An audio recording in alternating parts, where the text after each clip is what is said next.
السلام علیکم، میں ہوں آرجے سونیا۔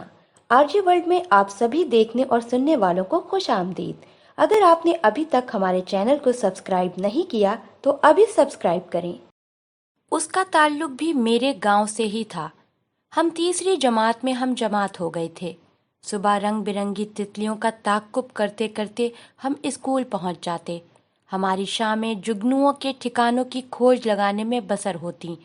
وقت ستم ظریفی نے پلک جھپکتے ہی قلم اور تختی چھین کر خودکار قلم اور روکھے پنے ہمارے ننھے ہاتھوں میں تھما دیے۔ بے فکر راتوں اور بے خواب آنکھوں کے دیے ہم خود ایک جھیل میں بہا آئے تھے۔ زندگی کی ریاضت کے لیے گاؤں کی زمین رفتہ رفتہ تنگ ہوتی جا رہی تھی۔ آخر کار ہم نے گاؤں کو خیر باد کہا اور شہر میں ایک بورڈنگ اسکول میں آ گئے۔ ہماری دوستی مثالی دوستی تھی۔ ہم نے کبھی ایک دوسرے کا حال احوال دریافت نہیں کیا تھا، کیونکہ وہ ہم چہروں سے ہی جان لیتے تھے۔ ہم جب ساتھ ہوتے تو کھل کر مذاق کرتے اور ہنستے رہتے۔ اس کا اردو ادب سے جنون کی حد تک شغف تھا۔ وہ شعر کہنے لگا تھا، مگر مجھے اس کی شاعری اچھی نہیں لگتی تھی۔ شاید اس کی وجہ میری شاعری میں عدم دلچسپی تھی۔ اسی کے پیش نظر اس نے مجھے اپنے اشعار سنانا چھوڑ دیا تھا۔ اسکول کالج کا زمانہ پنکھ لگا کر اڑ گیا اور ہم غیر دانستہ طور پر بڑے ہو گئے۔ ہم نے انجینئرنگ میں داخلہ لیا، مگر اس نے یونیورسٹی میں ادب پڑھنے کو ترجیح دی۔ وہ بہت خوش رہتا تھا، اتنا خوش کہ لوگ اس سے اس قدر خوش دلی کا راز کیمیا پوچھتے۔ وہ میری طرف ہفتے 2 ہفتے بعد چکر لگا لیا کرتا تھا۔ ایک مرتبہ اس نے مجھے اپنی ہم جماعت لڑکی میں دلچسپی کے بارے میں بتایا۔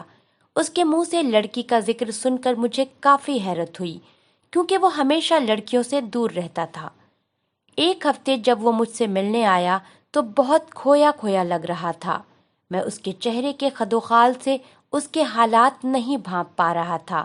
میں نے بہت کریدنے کی کوشش کی، مگر وہ ہونٹوں پر جبراً مسکراہٹ کا لبادہ اوڑھے مجھے سب کچھ ٹھیک ہونے کا یقین دلاتا رہا، اور پھر امتحانات کی تیاری کا جھانسا دے کر وہاں سے چلا گیا۔ اس دن اس کے ہاتھ میں فلسفہ کی ایک کتاب تھی۔ اب ہم جب بھی ملتے وہ اکثر چپ رہتا اور جب بولتا تو بہکی بہکی باتیں کرتا۔ میں اب اس کی صحبت سے بیزار ہونے لگا تھا۔ اس کے رویے میں وہ پہلے جیسی زندہ دلی اور بے تکلفی نہیں رہی تھی۔ ایک مرتبہ ہم جب ڈھابے پر چائے پینے کے لیے بیٹھے ہوئے تھے، وہ مسلسل ویران سڑک کو تکے جا رہا تھا اور اپنی سوچوں میں گم تھا۔ میں اس پہم چپ کو توڑنے کے لیے کچھ سوچ رہا تھا کہ ایک سوالی کہیں سے آ نکلا اور دستے سوال دراز کیا۔ اس نے جیب سے 1000 روپے کا نوٹ نکالا اور سوالی کو دے دیا۔ میری حیرت کی انتہا نہ رہی۔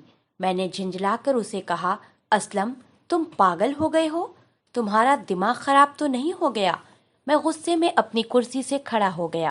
وہ اپنی نشست پر بیٹھے بیٹھے سرد لہجے میں بولا، مجھ سے انسانیت کے چہرے سے ٹپکتی بے بسی اور مایوسی نہیں دیکھی جاتی۔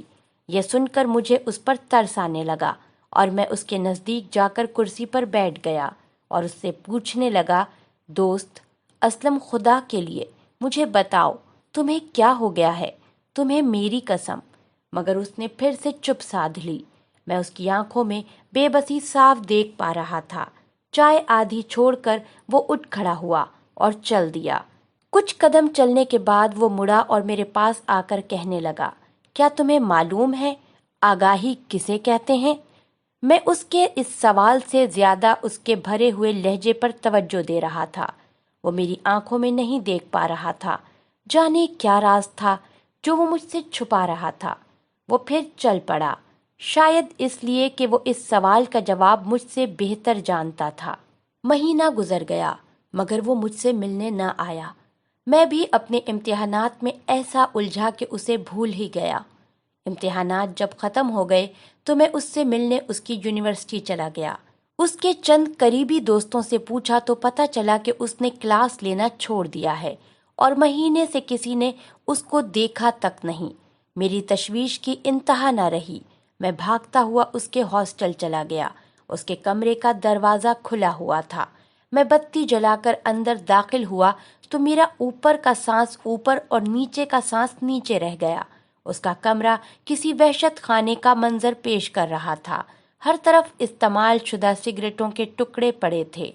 میز اور فرش پر ورق ہی ورق بکھرے ہوئے تھے جن پر عجیب کفریہ اشعار لکھے ہوئے تھے۔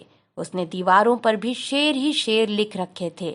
سامنے والی دیوار پر ایک شعر یوں لکھا ہوا تھا: ہم بھی ایک دن طور پر جا کر اسے کہہ آئیں گے، ہم بھی ایک دن طور پر جا کر اسے کہہ آئیں گے، اب تماشا بند ہو، کردار مر جانے کو ہے۔ شعر کے عین نیچے ایک ہڈیوں کا ڈھانچہ نیکر اور بنیان میں سخت گرمی میں چادر اوڑھے پڑا تھا۔ میں نے نزدیک جا کر اسے جھنجھوڑنا چاہا، مگر اسے چھونے پر مجھے کچھ یوں محسوس ہوا جیسے کسی برفانی موت کو چھو لیا ہو۔ میری سانس دفعتاً تیز ہونے لگی۔ میں نے کانپتے ہوئے ہاتھوں سے اس کی نبض ٹٹولی تو میری آنکھوں کے آگے تمام منظر دھندلے پڑنے لگے۔ میرے گالوں پر سے آنسو رواں تھے اور میں بے ساختہ چیخ رہا تھا: آگاہی زہر ہے، آگاہی زہر ہے۔ ہماری ویڈیو دیکھنے کا بے حد شکریہ۔ اس طرح کی مزید اچھی ویڈیوز دیکھنے کے لیے ہمارے چینل کو ابھی سبسکرائب کریں۔ اپنا بہت سارا خیال رکھیے گا۔ ملتے ہیں ایک نئی ویڈیو کے ساتھ بہت جلد۔ اگلی ویڈیو تک کے لیے اجازت دیجیے۔ اللہ حافظ۔